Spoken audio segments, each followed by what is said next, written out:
चरइब नग के दूधवा पियइब चल के बसहा चरइब नग के दूधवा पियइब पनिया भरी भरी लइब गगरिया में देवघर नगरिया में। हेलो, मैं सुषमा के चैनल में आप सभी का स्वागत करती हूँ और मैं जा रही हूँ एक प्यारा सा गीत सुनाने सावन का। उम्मीद करती हूँ कि आप लोग को पसंद आएगी। अगर पसंद आएगी तो प्लीज़ लाइक करें, कमेंट करें, शेयर करें। चैनल पे नए हैं तो सब्सक्राइब करें। तो स्टार्ट करते हैं। भोला ले चले अपनी सरनिया में देवघर नगरिया में ना।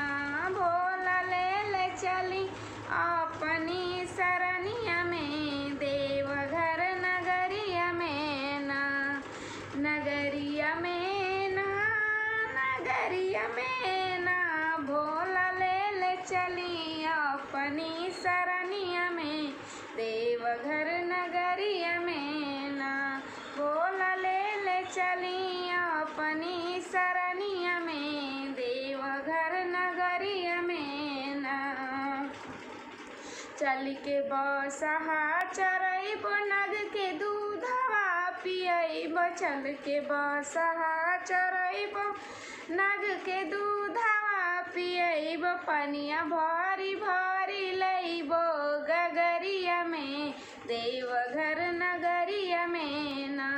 पनिया भरी भरी लइब गगरिया में देवघर नगरिया में ना। भोला ले चली अपनी सरनिया में देवघर नगरिया में ना।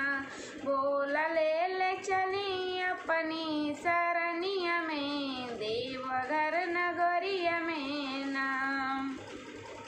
चल के आंगना लिपइब तुहरो आसन लगइब चल के आंगना लिपइब तुहरो आसन लगइब फूलवा तोड़ी तोड़ी लइब फूलवरिया से देवघर नगरिया से ना। फूलवा तोड़ी तोड़ी लइब फूलवरिया से देवघर नगरिया से ना। भोला ले चली अपनी सरनिया में देवघर नगरिया में ना। भोला ले चली अपनी सरनिया में देवघर नगरिया में ना।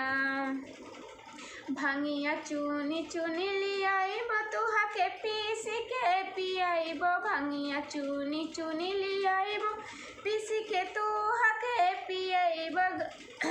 तुहरो मान बहलइब गाई भजनिया मो देवघर नगरिया में ना। तुहरो मान बहलइब गाई भजनिया मो देवघर नगरिया में ना। भोला ले चली अपनी सरनिया में देवघर नगरिया में ना। भोला ले चली अपनी सरनिया में देवघर नगरिया में ना। बस यही तक है और उम्मीद करती हूँ कि आप लोग को पसंद आएगा। पसंद आएगा तो प्लीज़ लाइक करें।